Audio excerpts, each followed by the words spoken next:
말씀 안에서 함께 만남에 감사하고 오늘 본문의 말씀을 가지고 너비를 더하는 깊이 그리고 흘러 넘치기 위한 충만, 흘러가게 하는 충만이라는 제목으로 말씀을 나누겠습니다. 우리가 7월 마지막에 사도행전을 살피고요.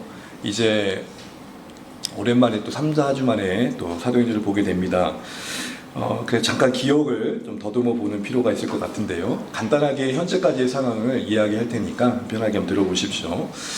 사도행전의 28장까지의 전체적인 구조의 아주 핵심 구절은 복음이 예루살렘부터 유대와 사마리아 땅끝까지 전파된다라는 것이고 요 뼈대 속에 각각의 이야기가 들어가는 거죠. 지금 우리가 서 있는 시점은 어디냐면 어느 정도 복음이 사마리아 영역까지 접근한 상황입니다. 다시 말해서 이방 땅까지는 넘어가지 않은 그 전환점에 서 있다는 것을 우리가 염두하고 말씀을 드리면 좋겠습니다. 그러면 사마리아 영역 온 유대까지 복음이 전해지고 난 뒤에 이방 경계를 넘어가는 이 시점의 전환점에 어떤 내용이 있습니까? 한마디로 말한다면 베드로와 고넬료의 만남이 있습니다. 세상 노래 속에 우리 만남 우연이 아니라고 했는데 그 만남, 그 우연이 아닌 하나님의 섭리하는 이 만남이 우리에게 소개되고 있는 것입니다. 이 만남은 역사적인 만남이었습니다. 단지 한 개인과 개인의 만남이었지만 결과는 역사적이었습니다. 만약 이 두 사람의 만남이었었다면 이방 땅에 복음이 전해지는 게 어떻게 펼쳐졌을까 감히 상상이 되지 않기 때문입니다. 이 만남의 중심은 복음이었습니다. 결과적으로는 이방 선교의 문이 공식적으로 열리는 기점이었고 교회사적으로 보면 참 중요한 사건이었습니다. 그런데 여러분, 그 과정은 지극히 평범했습니다. 요걸 보셔야 됩니다. 결과는 이 두 사람의 만남이 교회사적으로 어떻게 영향을 끼칠지 그 당사자도 몰랐을 겁니다. 그런데 그 두 사람의 하나님의 각각의 이끄심 속에 순종하며 만난 이 작은 만남, 어떻게 보면 참 평범한 교제는 교회 역사에 이방 땅의 복음을 증거하는 그 아주 중요한 출발점을 만드는 계기가 되는 사건이었다는 것입니다. 여러분 혹시 간혹 설교나 강연을 들으면서 건초도미 기도회라는 말 들어보셨습니까? 사진 한번 보여주겠어요? 미국이 선교의 역사를 출발해 갈 때 아주 작은 모임 하나가 시작이 되었었습니다. 대학생 한 5명이 함께 모여서 기도 모임을 하고 있는데 갑자기 소나기가 쏟아진 거예요. 여러분 소나기가 오면은 기도하고 있다 소나기가 오면 어떻게 해야 됩니까? 은혜인 줄 알고 맞아야 됩니까? 피해야죠. 피할 곳을 찾다가 마침 건초도미가 있었어요. 그 안에 모여가지고 젖은 몸을 털면서 이야기를 하는데 이 분위기가 얼마나 좋았는지 이야기가 깊어진 거예요. 그러면서 그 5명이 세계 선교를 논한 거예요. 그 이들의 만남이 후에 미국 최초 선교의 모임의 시작이 됐고 학생 자원운동으로 하는 학생 부흥운동의 시작이 됩니다. 그리고 이들의 영향으로 인해서 언더우드 목사님, 아펜젤로 목사님이 조선 땅까지 오게 된 거예요. 이걸 도미노 효과라고 해야 되겠습니까? 그 5명의 모임은 매일같이 있었던 자기들의 기도 모임이었습니다. 우리식으로 말하면 매주 그냥 모였던 목장이었습니다. 그런데 그것이 시작이 되어서 만든 결과는 역사였고 교회사의 아주 중요한 사건이 되었습니다. 사랑하는 주안의 가족 여러분, 우리가 하나님 나라의 큰 역사에 참여한다는 것은 대단한 일에서부터 시작되는 게 아니라 지금 여러분이 부름받은 삶의 일상 속에서 펼쳐져 간다는 것을 늘 잊지 않으셨으면 좋겠습니다. 내 삶의 하루에 말씀 안에 이끄심마다 순종한 작은 순종들 그리고 만남들 속에 쌓여가는 겁니다. 오늘도 고넬료가 기도 가운데 하나님의 환상을 보고 베드로가 기도 가운데 하나님의 환상을 보는데 그들은 오늘 쇼부를 봐야겠다. 내가 오늘 소나무 한번 뽑아봐야겠다. 그런 마음을 기도한 게 아니에요. 오늘 하나님 응답 안 하면 나 오늘 그냥 끝낼 겁니다. 그게 아니었어요. 그냥 기도했던 어느 날 하루였어요. 썸데이가 아니라 그냥 평범한 원데이였다고요. 그 평범한 하루에 어느 날 하나님이 찾아와 주신 겁니다. 그렇습니다, 여러분. 그래서 신앙에서 참 중요한 건 뭐냐?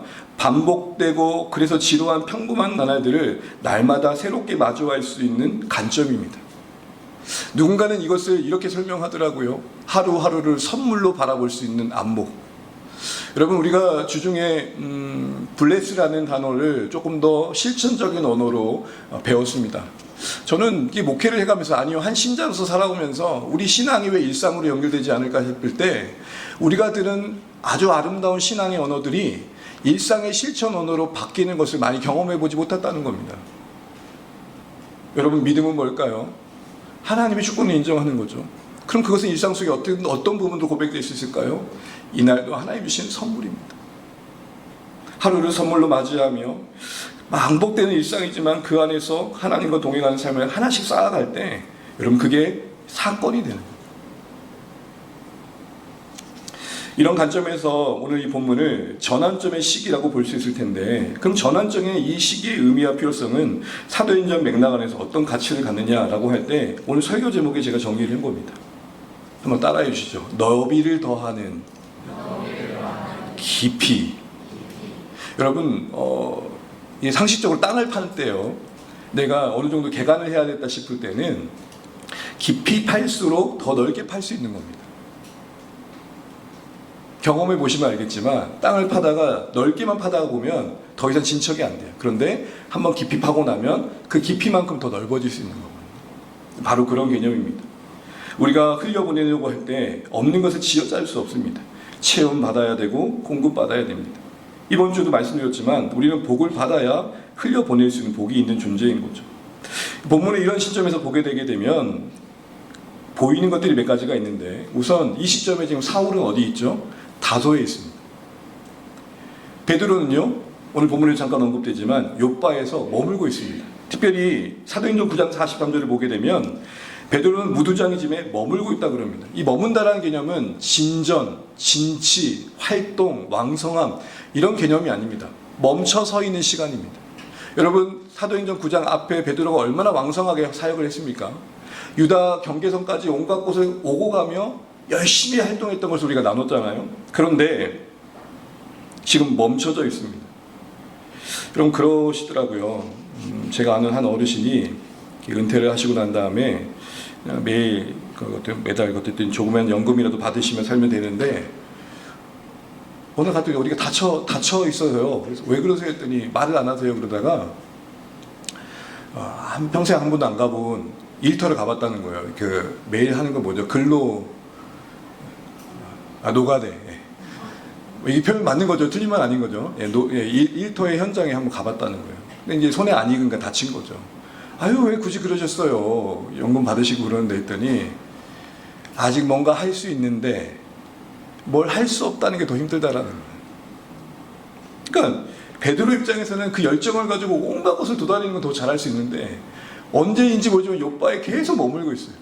그래서 욥바에서 뭐 하고 있죠? 시간 되면 기도하러 올라가고 있었던 거죠. 여러분, 사도행전을 보시게 되면 복음이 분명 진취적으로 뻗어가고 있는 왕성함이 보이지만 곳곳의 중간중간마다 계속되는 진전과는 어울리지 않는 멈춰진 시간, 다른 말로 말하면 전환의 기다림이 언급되고 있는 걸 보게 됩니다. 이걸 같이 보셔야 됩니다. 역동적인 성경입니다. 어느 성경보다도 역동적이고 진취적입니다. 그러나 어느 성경보다도 조용한 곳이 있습니다.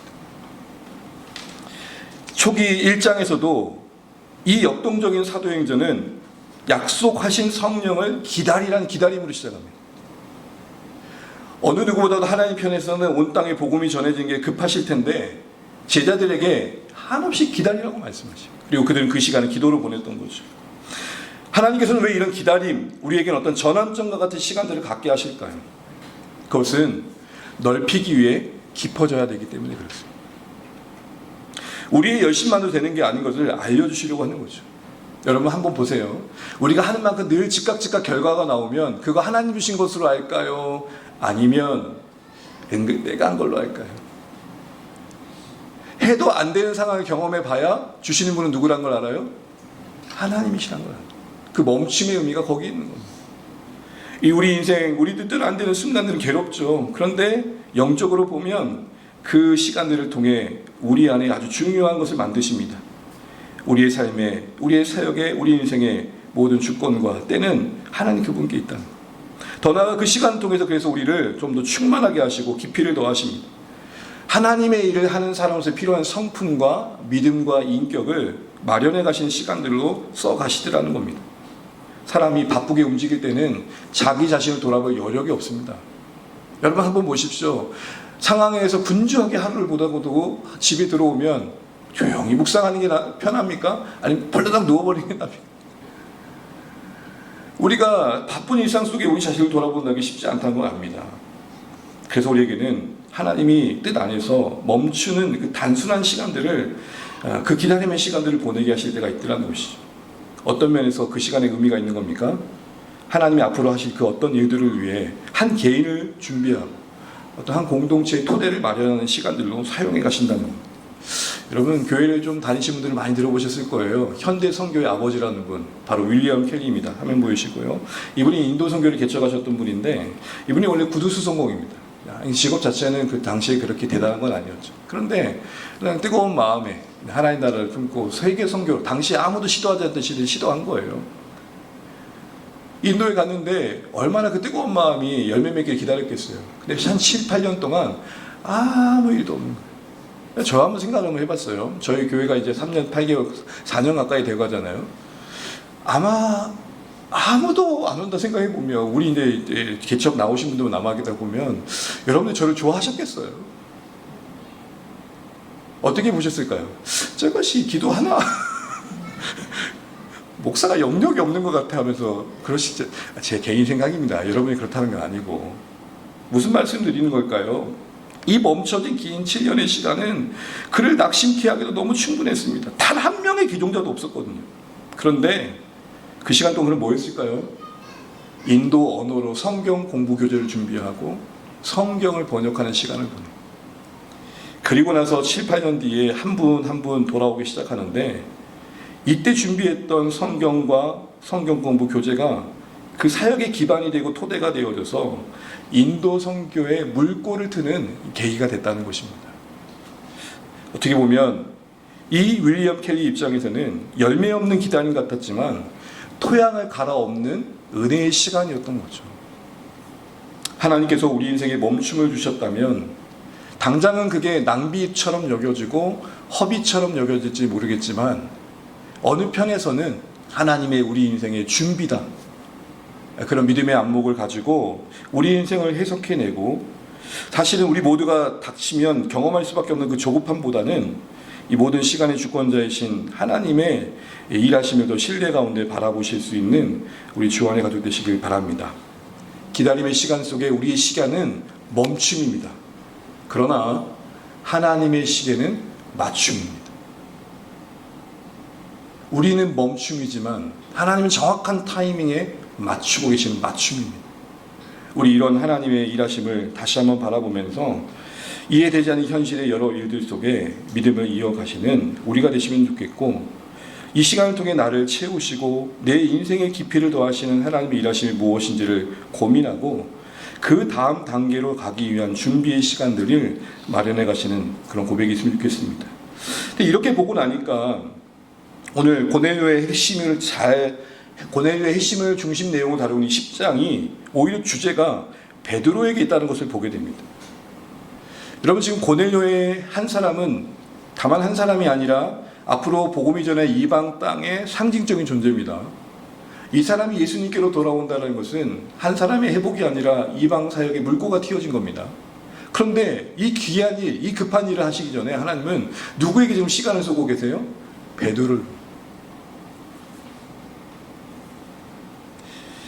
베드로의 어떤 변화, 다른 말로 하면 그의 어떤 편견의 깨어짐, 그가 이전보다 더 새로워지는, 그러니까 9장의 베드로도 나름 열심이었지만 9장간 다른 10장의 베드로를 만드는 일에 시간을 쓰고 계시다.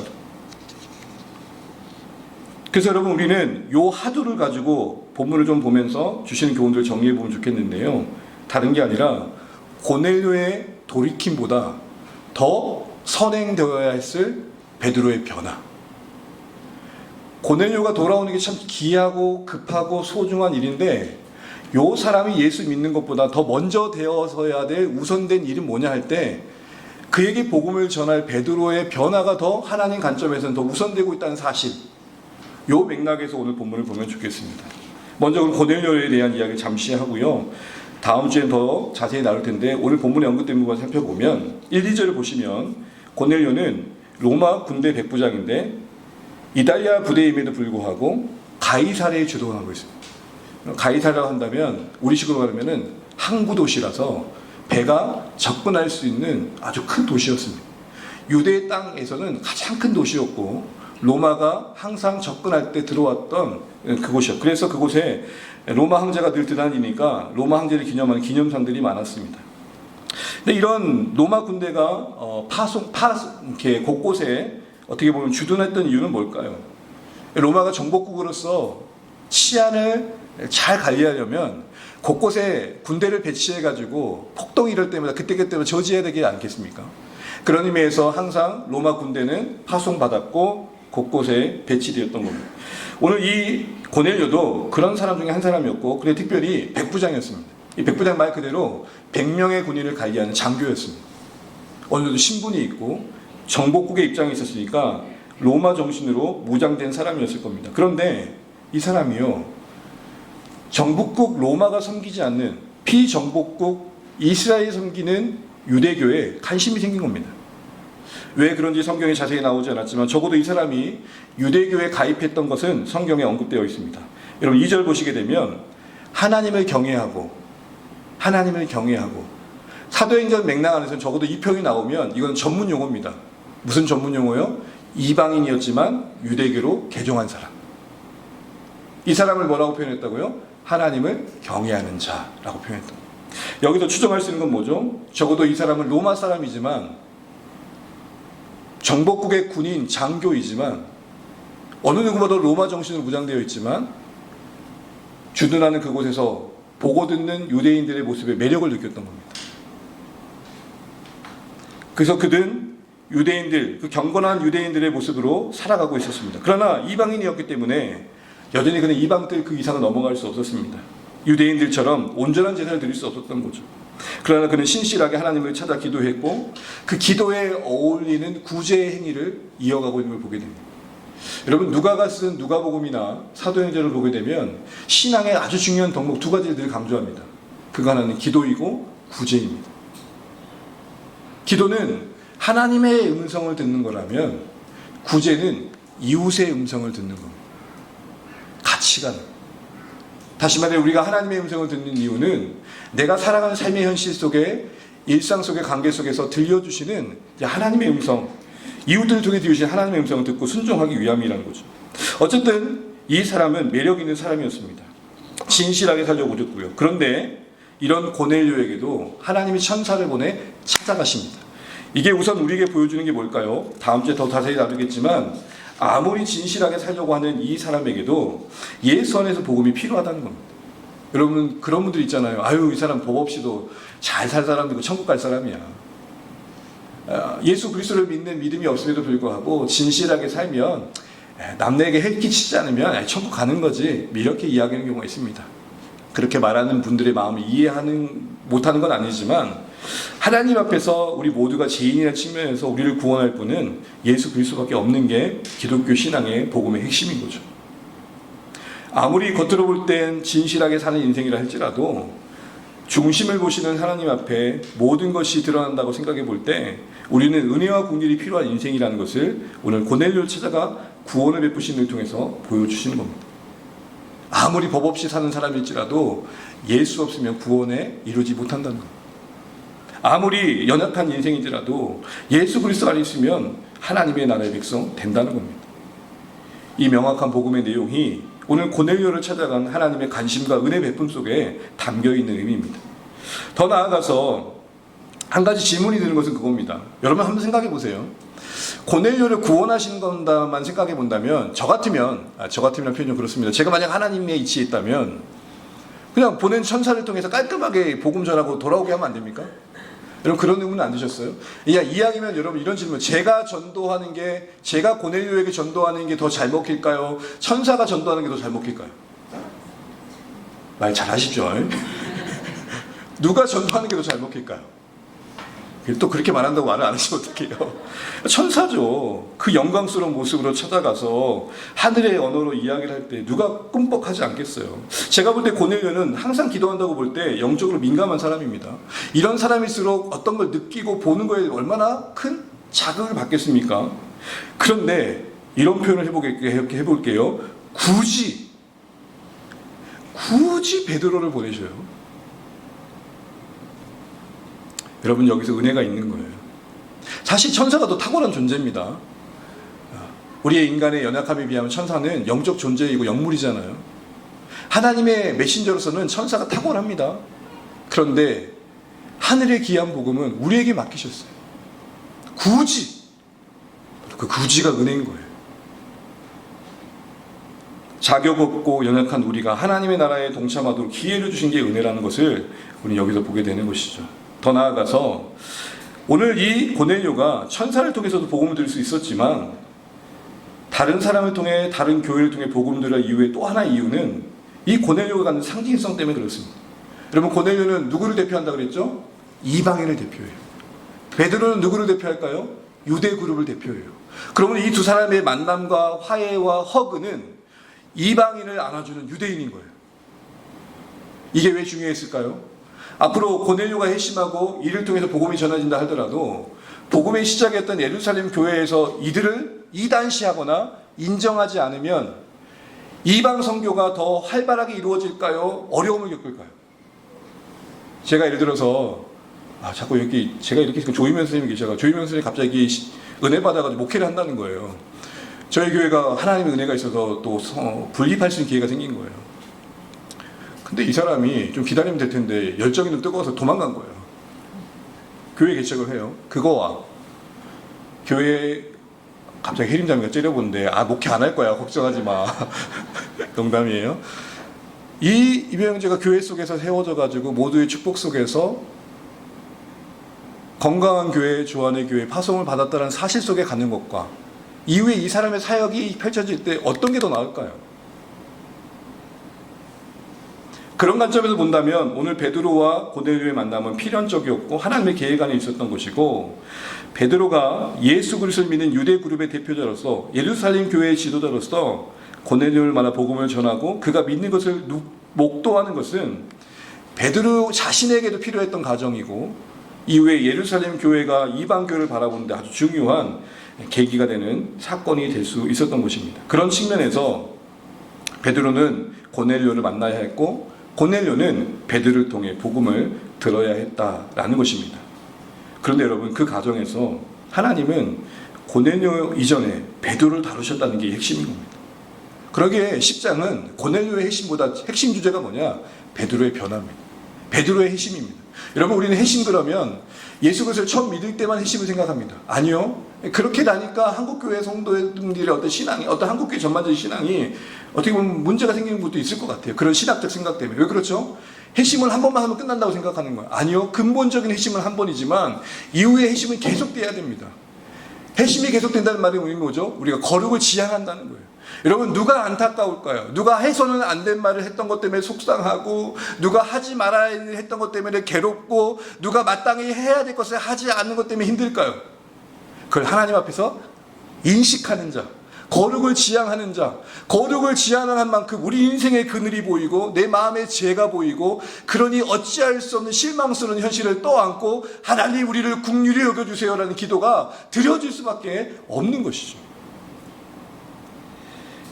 그런 의미에서 여러분, 오늘 베드로는 정말 자신이 하나님의 앞에 신실한 자로서 자신 안에 변화되어야 할 부분들을 확인하는 과정들을 겪어야 고넬료 앞에 전도자로 설 수 있었던 것입니다. 하나님은 이를 변화시키시기 위해서, 베드로의 편견을 깨시기 위해서, 베드로뿐만 아니라 유대인들이, 이방인들이 가졌던 오랜 편견을 깨시기 위해서, 그것이 복음의 장애물이 되기 때문에 그걸 깨뜨리기 위해서 어떻게 찾아가셨습니까? 환상 중에 찾아가십니다. 목사가 쓸데없는 생각을 많이 할 때가 있는데요. 묵상하다 보면 가끔 해요. 환상 중에 그대가 옛날에 서태지 노래를 불렀던 그때 막 제 젊은 시절이 막 떠오르네요. 이 노래에 웃을 줄 아시는 분들은 아직 올드하신 겁니다. 베드로가 환상 중에 있었어요. 하나님이 환상 중에 찾아왔다는 것은 계시의 사건을 말합니다. 몽롱하긴 했지만 선명하게 들려진 하나님의 음성이 있었어요. 그런데 그 시간이 언제입니까? 육시입니다. 여러분, 지금 이 육시는 우리의 육시가 아니라 제1시, 제2시. 제1시는 우리 시간으로 새벽 6시예요. 그럼 제6시는 몇 시일까요? 정오 12시. 가장 배고픈 시간이죠. 그래서 여러분, 오늘 베드로가 배고프지 않습니까? 그래서 음식이 준비될 동안 기도하고 있는 겁니다. 그런데 어떤 사건이 있었습니까? 하나님 참 적시적인 예시를 하시죠. 한참 배고플 때, 민감할 때 괴롭히기도 하듯이, 마치 제가 금식하고 있다는데 제 앞에서 갈비 먹는 것 같은 거예요. 배고픈데 뭘 내려주세요? 큰 보자기에다가 온갖 음식들을 섞어서 내려오는데, 베드로가 이걸 먹으라니까 성을 낸 이유는 뭐예요? 먹을 게 없는 거예요. 거기에 먹을 것도 분명히 있었겠지만 부정한 음식도 섞여 있었던 거예요. 하나님, 아무리 그래도 그렇지 제가 베드로인데, 제가 교회 지도자인데 이걸 어떻게 먹어요? 율법으로 볼 때 이건 합당치 않잖아요 하고 안 먹습니다. 그럴 때 하나님 뭐라고 하시죠? 내가 깨끗하게 말한 거, 이거 정하다고 말한 거, 네가 왜 감히 속되다고 말하냐? 이 일을 3번이나 반복하세요. 몇 번이요? 환상을 통해 결국 이 3번의 가정을 통해 말씀하시고 싶었던 게 뭡니까? 잘 잠깐 봐주세요. 음식에 정한 것과 부정한 것에 구별이 없다. 이 말은 유대인이나 이방인이나 복음에 차별이 없다, 이 말이에요. 구별이 없다, 차별이 없다. 이걸 베드로에게 깊이 새기기 위해 환상 속에서 보여주셨던 겁니다. 이때 베드로의 신앙으로는 도저히 받아들일 수 없었던 겁니다. 아마 베드로는 하나님이 자신을 시험하시나 싶은 생각들을 지울 수 없었을 겁니다. 그러나 하나님은 그 과정을 지나야만 했습니다. 어쩌면 여러분, 저는 이런 질문을 해보면서 고민이 많아졌습니다. 단지 하나님이 베드로에게 환상 중에 찾아오셨다, 이게 아니고, 제 말을 참 잘 들어보세요. 환상 중에 찾아오셔야 될 만큼 베드로에게 편견은 아주 견고했다, 이렇게 보셔야 돼요. 단지 하나님이 찾아오셔서 말씀해 주셨다 정도가 아니라, 그렇게까지 하지 않으시면 변할 수 없을 만큼 베드로의 이방인에 대한 편견은 돌멩이처럼 단단했다는 거예요. 그 무엇도 깰 수 없는 아주 큰 장애였다, 이 얘기를 하는 겁니다. 그렇다고 베드로가 변화가 없었나요? 아니요. 여러분, 베드로를 보세요. 누구보다도 변화를 경험하고 있습니다.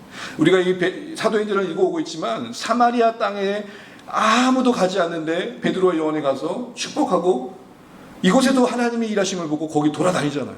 기억나시죠? 그리고 와가지고 빌립이 전도한 그곳에 가가지고 유대 땅을, 그 뒤에 유대 땅을 전도하면서 결국 어디의 집에 머물렀죠? 무두장의 집에 머물죠. 여러분, 무두장이가 뭐죠? 가죽공예장. 왜 가죽공예장에 머문 게 귀한 겁니까? 당시에는 천한 직업이에요. 우리식으로 말한다면 백정. 우리 예전에 계급사회 때, 신분사회 때 백정은 어떤 취급을 받았죠? 인간 취급받지 않았잖아요. 사람 취급받지 못했잖아요. 바로 그런 사람인데 거기에 머문 거예요. 그렇다면 적어도 베드로는 같은 유대인 안에서 부정한 자에 대한 용납은 커졌다는 겁니까? 줄었다는 겁니까? 커진 거예요. 밟지 않았던 사마리아를 밟았습니다. 평소에는 쳐다도 보지 않았던 무두장이와 함께합니다. 변하고 있어요. 그런데 이게 중요해요. 더 변할 게 있더라. 이방에 대한 편견과 차별이 깨져야 했다는 것입니다. 더 열려야 했고, 더 너그러져야 했고, 더 부드러워져야 했었고, 더 말랑말랑한 사람이 되어야 베드로가 하나님의 사람으로 복음 전도의 사역에 쓰임받을 수 있었기 때문에 하나님은 그를 지금 말랑말랑하게 하신 시간을 갖고 있는 겁니다. 그래서 몇 번이나 보여주셨다고요? 3번이나. 우리 사도행전 10장 16절 다시 한번 읽어보겠습니다. 시작. 이런 일이 3번 있은 후 그 그릇이 곧 하늘로 올려져 가니라. 아멘. 여러분, 질문 하나 드릴게요. 성경에서 3번은 3번일까요? 그 이상일까요? 그러니까 딱 3번만 말하는 걸까요? 아니면 그 이상의 의미일까요? 성경의 숫자에는 완전수라는 개념이 있는데, 이 3은요 단지 3이 아니에요. 우리가 보통 하나님을 성부, 성자, 성령 3위 하나님을 할 때 숫자적인 3의 의미가 아니라 완전하시다는 분야인 거예요. 그런 의미에서 본다면 오늘 3번이라는 것은 3번 그 이상의 하나님의 찾아가심을 의미하는 거예요. 그만큼 그 이상의 찾아감이 필요할 만큼 베드로의 편견은 깊이 뿌리 내렸다는 거죠. 그런데 또 바꿔 말하면 이게 은혜가 되는 게 이거예요. 3번 그 이상을 찾아가시더라도 바꿀 것들을 바꾸시는 하나님. 우리 인생 전반을 두고요. 여러분, 저를 예전에 저 모습을 모르시잖아요. 만약에 저를 오랫동안 지켜봤던 분이 저의 지금 모습을 보면 뭐라 그럴까요? 여전하구나 그럴까요? 네가 왜 그러니 그럴까요? 말씀 잘 하셔야 됩니다. 너 왜 그러니 그러신 거예요. 지금도 제 얘기를 하는 분들이 계시대요. 그러면서 교육이 뭐한데? 목회한데? 아이고, 지가? 저 변한 걸까요? 안 변한 걸까요? 이만하면 될까요? 안 될까요? 더 변해야 된다. 하나님 전해가지고 여러분, 세 번이라는 말이 의미하는 게 뭘까요? 주의 백성된 우리 안에 하나님이 다루셔야 할 것들에 대해 포기하지 않는 열심으로 우리를 다루어 가신다는 겁니다. 여러분, 사실 베드로는 이 세 번 얘기 나오면 트라우마가 있어요. 예수님을 몇 번 부인했어요. 그리고 나서 요한복음 21장에 네가 나를 사랑하냐 몇 번 질문받았어요. 그러면 이 베드로 입장이 되면 이 세 번은 이제는 내가 전공이야. 잘해내고 싶은 거예요. 근데 그 세 번을 잘해내고 싶은데 자기 유대적인 관점에서 잘해보려니까 안 됐던 거죠.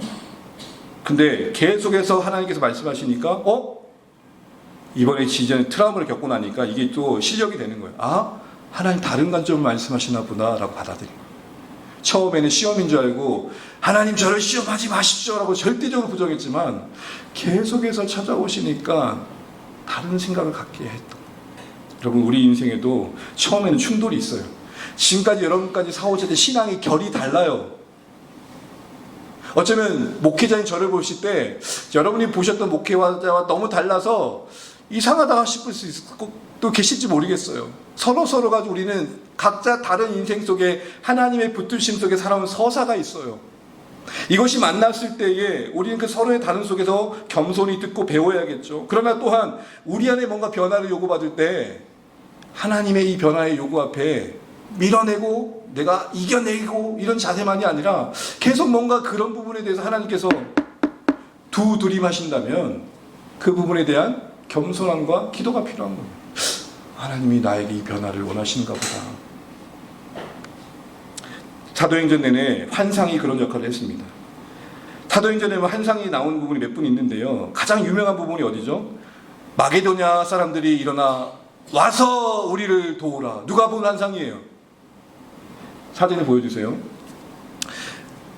바울이 2차 전도여행을 가는데 자꾸 아시아로 가려고 한 거예요. 몇 번 시도했더니 하나님이 막으셨다. 성경이 그래요. 성령이 막으셨다. 그러면 하나님이 자꾸 막으시면 바울 입장에서 알아먹어야 될까요? 안 알아먹어야 될까요? 아닌 게 배하고 알아먹어야 했는데 얘도 고집이 이분도 고집이 있어가지고 간 거예요. 계속 아시아로. 그러다가 하나님 그때 보여주신 게 뭐예요? 환상이었어요. 여러분, 환상은 좋은 게 아니에요. 이런 논리예요. 내가 이렇게까지 너한테 말해야겠니? 아니, 좋게 말하면 좀 들어주면 안 돼? 아니, 몇 번 막았으면 아닌 줄 알고 가지 왜 자꾸 가? 그럴 때 하신 게 뭐예요? 환상이에요. 그러니까 환상을 구하지 마세요. 환상이에요, 그냥. 환상은 하나님이 결코 우리가 설득되지 않은 상황까지 가니까 오죽했으면 나타나시겠느냐 이런 말을 하는 거예요. 뭐가 제일 좋은 거예요? 아무것도 안 들려도 아무것도 못 봐도 내 주 우리 주 예수 그리스도는 선한 목자이시니 나는 그 목자된 양으로 그 음성 들으며 그냥 종용히 묵묵히 있게 하신 곳에 뿌리 내리고 살아가게 하신 곳에 살아내며 허락하신 곳에서 하나님의 사람으로 살아가겠습니다. 이게 좋은 거예요. 근데 젊을 때 이 말씀을 가지고 어떤 도전을 해요? 여러분, 꿈과 환상을 구하십시오. 꿈과 환상을 구하라는 게 틀린 건 아닙니다만 이 말씀이 그걸 얘기하는 건 아니란 말입니다. 바울이 오죽 말을 안 들었으면 하나님께서 꿈으로 설득하셨겠냐는 거예요. 그런데 이것이 그런 의미이면서 은혜는 뭡니까? 하나님은 그렇게까지 해서라도 우리를 바꾸신다. 포기하지 않고 끝까지 설득하신 하나님이 우리 하나님이심이 베드로에게 3번 이상 찾아가신 환상 속에 우리가 다시 한번 발견해야 할 하나님이시라는 겁니다. 이런 하나님, 우리의 하나님은 무서운 하나님. 여러분, 하나님이 기다려주신다 하시지만 영 아닐 것 같으면 어떻게 하실까요? 협박하는 거 아닙니다. 종종 목회 사례상 본인들의 고백이니까 제가 여러분 이거 분별하셔야 돼요. 성도님, 하나님이 치시는 것 같아요. 제가 할 말은 아니에요. 그런데 본인이 그 상황 속에서 하나님이 나를 개입하시는 것 같아요는 맞는 거예요. 분별되시죠?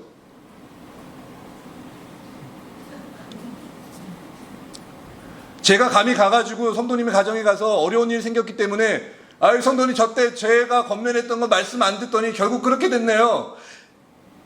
그렇게 말하는 목회자가 있으면 그냥 속으로만 얘기하세요. 저 구라! 그런 적이 없어요. 하나님은 각자의 신앙의 양심에 주어진 환경 속에서 하나님께서 말씀하신 거에 자신의 고백으로 이 고난 속에 나를 빚어가시는구나는 맞겠지만, 같은 상황을 두고 목회자가 가가지고 뭐가 문제 있어요 라고 할 수는 없는 거예요. 조심스러운 거예요. 여러분, 이런 이해 속에서 우리 자신에게 질문을 한번 던지면 좋겠어요. 어려운 질문이 아닙니다. 복음의 확장의 과정에 그 물꼬를 트기 위해 필요했던 게 뭐예요? 타인의 변화가 아니라 내 변화였다고요. 이 일이 선행되어야 한대요. 하나님께서 3번이나 반복해서 필요하다면 환상인까지도 개입시키시는 비상적인 방법으로 베드로를 끝까지 그 편견의 정면 앞에 부딪히게 하고 그걸 깨게 하셨던 이유가 뭘까요? 여러분, 제가 경험했던 거예요. 제가 저 인간을 피하려고 다른 곳에 갔더니, 걔가 이 씨라고 생각해 보여요. 이 씨를 피하려고 갔더니 이 다시가 있고, 이 다시를 피하려고 갔더니 이 다시가 있더라고요. 결국 뭐예요? 내가 이 씨를 이겨야 돼요. 사랑으로 품든 마주할 수 있는 실력을 키우든 내가 갑자기 왜 이렇게 열을 받는지 모르겠어요. 이겨내셔야 돼요. 이겨내세요. 피하지 마세요. 마주하세요. 거기서 하나님과 쇼부를 보세요. 그래야 자유가 생겨요. 오늘 우리에게도 우리 인생에 복음 가운 하나님 나라에 참여하도록 부르신 부르심이 있고요. 하나님이 그 일을 시작하시고 이루신다고 말씀하십니다. 우리 빌립보서 1장 5절 6절 말씀 읽으면서 마무리하겠습니다. 함께 읽습니다. 너희가 첫날부터 이제까지 복음을 위한 일에 참여하고 있었기 때문이라. 너희 안에 착한 일을 시작하신 이가 그리스도 예수의 날까지 이루시기를 우리는 확신하노라. 아멘. 시작하신 분 누구시라고요? 하나님. 마치시는 분 누구시라고요? 하나님. 사랑하는 전에 가는 여러분, 제 진심이 충분히 전달될지 모르겠지만 부족하지만 주안의 공동체라는 그 환경 안에서 이곳에 계신 성도들을 만난 걸 감사하고 있습니다. 제 괴로움이 뭔지 아세요? 모르실걸요? 제 하나님 앞에 절박한 괴로움은 뭐냐면, 제 못남 때문에 성도인들이 바다의 복을 못 받을까가 늘 이게 저를 괴롭혀요. 사실 제가 조금이라도 불순종하면 내가 벌받는 건 상관없는데, 내가 징계받는 건 상관없는데, 내가 잘못해서 혹시라도 성도님들에게 흘러갈 복이 가지 않을까봐 미칠 때가 있어요. 진짜로. 그래서 저를 괴롭혀요. 그게 아닌 줄 알아요. 그 순간에 하나님께 맡겨야 되는 줄 머리로 다 알아요. 근데 심정만큼은 나 때문인 것 같아요. 저 때문에 여러분의 문제가 안 풀리는 것 같고, 저 때문에 여러분이 더 힘들어지고, 목회자의 마음이에요. 그게.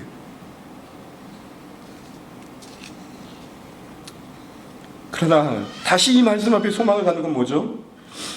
주안의 교회를 시작하신 분 하나님이시고 그 뜻 안에 이루실 분도 하나님이시고, 저의 신앙도 저의 인생도 여러분 각자의 삶도 우리 모두도 오직 하나님만이 관여하실 수 있다는 겁니다. 서로에게 영향을 끼치는 부분이 없지 않아 있을 수 있지만 결국 그것이 우리를 좌지우지 않는 거예요. 그러게 여러분, 우리 다시 한번 돌아보시죠. 하나님이 우리를 부르셔서 목적하신 저 나라까지 이끄실 때까지 이 땅의 시간 속에 뭘 하고 계실까요? 변합니다. 예수 믿고 나서 생각이 바뀌셨습니까? 예수 믿고 나서 여러분의 심정의 정서가 좀 변화되고 계십니까? 예수 믿고 나시고 여러분의 가치관이 좀 바뀌셨습니까? 그걸 하나님이 보신다는 거예요. 여러분, 전도가 더 중요할까요? 내가 변하는 게 더 중요할까요? 둘 다 중요해요. 그런데 하나님은 지금 뭐에 더 관심이 더 우선시고 있는 것 같아요?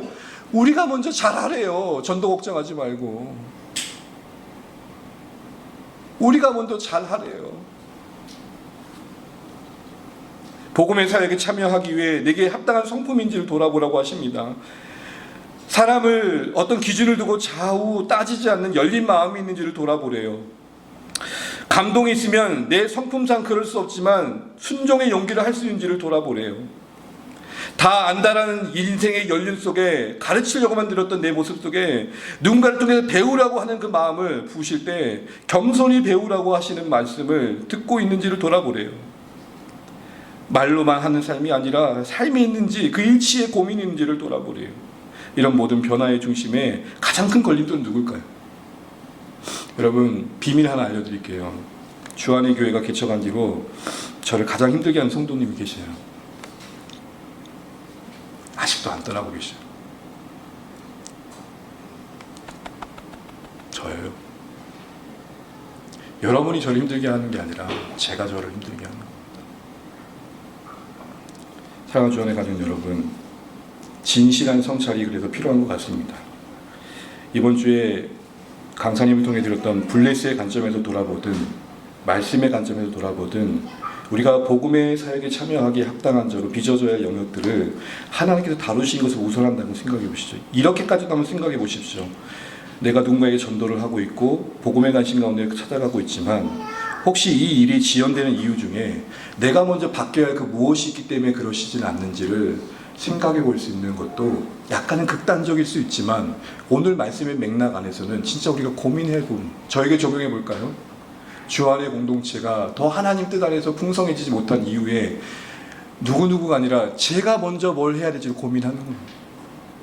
더 열심히 더 기도하고 말씀 앞에 진실하려고 그러고 아무도 안 보는 곳에서 하나님 앞에 경외하는 자로 살아가려고 그러고 마음에 조금이라도 욕심이 있을 때 그렇지 않아야겠다는 결단을 할 줄 알고 제가 바뀌어야 여러분이 복을 받는다는 마음으로 저도 저 자신의 변화를 촉구할 것입니다. 그럴 수 있도록 기도할 것이고 은혜를 구할 것입니다. 사랑하는 주안의 가족 여러분, 베드로는 최선을 다했어요. 매 순간순간 변화를 경험했습니다. 그러나 여러분 이거 아십니까? 여전히 뿌리 깊은 편견은 깨져야 할 숙제였어요.